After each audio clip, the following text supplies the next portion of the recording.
Hello everybody, this is Adda Shur, and I'm going to do a video today about vocal reconditioning, which is one of my specialties. And this is basically helping people who have lost their voice, who've had some vocal damage due to illness or surgery or straining their voice through singing incorrectly for many years or pushing their voice beyond the comfortable range and continually trying to sing high, high, high all the time at the expense of the health of the voice, or who have not had proper training to begin with and never really had the right breathing or the right resonances. All these things can impede and interfere with your vocal health.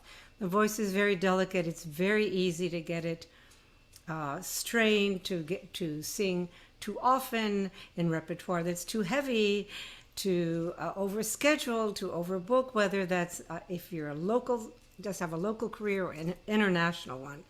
And that's why I'm so passionate to try to give people guidelines and on how to keep their voice healthy. So, for example, the other thing I want to point out is, of course, if you're having vocal issues, don't get anything physically done to it, but have an ENT check. See if your vocal cords are closing. Are they closing throughout the range? Are they not closing? That's one sign right away that there's something going on. Now, there are some remedies for this that professional singers take to help the vocal cords stop being inflamed and therefore unable to close. But this shouldn't be done all of the time, and I'm not going to name those prescriptions because that's something for your ENT to tell you about. However, the vocal cords can get inflamed, and when they're inflamed through having a cold or a really bad flu, then they get inflamed, they can't close. So if you're singing on a cold or you're singing on a flu, the likelihood of you damaging your voice is greater than if you don't have a cold or a flu. That being said, if you have a head cold, that's actually a good time to sing. That's okay, as long as it's not getting down in here and into your chest and you've got, swollen glands and you really, really thick throat, then you should be able to sing. I mean, I sang with a fever and a head cold many, many years ago. But when it's a more complicated situation, then it's very difficult. If you have laryngitis, of course, you can't sing. You have to wait until the vocal cords heal. So it's a long and arduous process to regain your voice.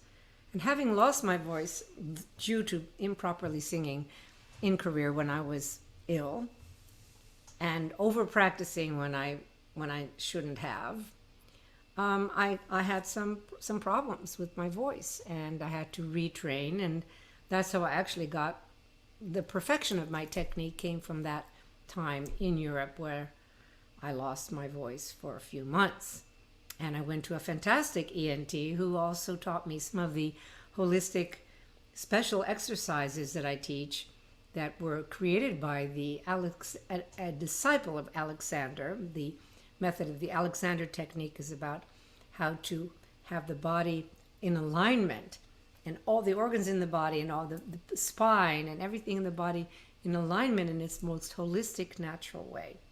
And many, many singers and actors study Alexander. Now, I'm not an Alexander teacher, but I do teach elements of Alexander for singers that was created by a disciple of Alexander for singers. Certain movements and certain vocal exercises that help retune the vocal cords themselves. And I also have a certificate in vocal behavior modification techniques by Cantor Raymond Smallover, which is a very, very interesting vocal rehabilitation methodology that I use in very, very special cases and with great success, and only when needed. So I do have quite a lot of skills and quite a lot of techniques. That being said, I cannot diagnose over the internet for anybody. Anybody who has a question about your voice, what's going on, if you need some kind of reconditioning or you having questions, you can put them down. asked the question. That's wonderful. I'll see if I can answer it in general, but I cannot diagnose your voice and your problem like this. We're not machines. It's not, well, you use this program and then switch over and turn off that program, it'll be fine. That kind of attitude towards your voice and singing is not going to take you far. And it's kind of an arrogant one where you think, oh, if I just have this knowledge, I'll be able to fix everything. Sadly, that isn't the case, because we don't hear ourselves. We don't see ourselves. We are singing with an instrument that's inside us that we don't hear properly. So we're at a disadvantage because the instrument is inside us. We can't objectify it and see it. And that's why it takes a long time. We have many incorrect sensations where we think we're doing one thing and yet we're not. And that's where a really good teacher helps you and guides you to know your instrument. The teacher's not there to limit you. It's only to limit you if you're damaging yourself, if you're going beyond the compass or the abilities where you're at in that month or that year or that week. So, and then we continue studying on our own and studying the recordings that we have of our lessons. And it's a lifetime of study. I'm constantly perfecting what I can do as well, even though I'm no longer in career.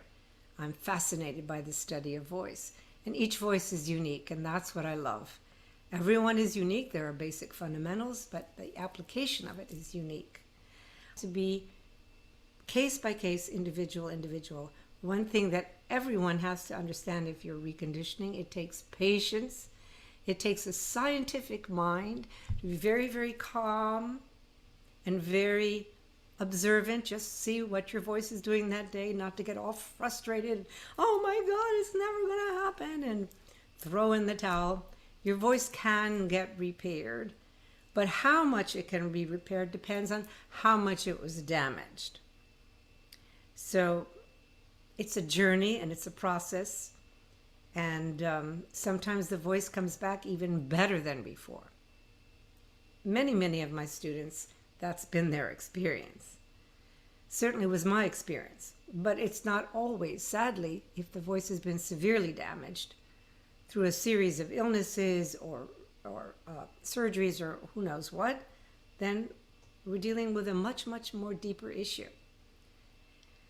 So I thought I was going to end, and that I gave a little PS there, a little postscript. And have a wonderful week. Adda Shur, shurvoice.com. And may your singing today be free of tension, full of calm deliberation and beauty and ease of tone.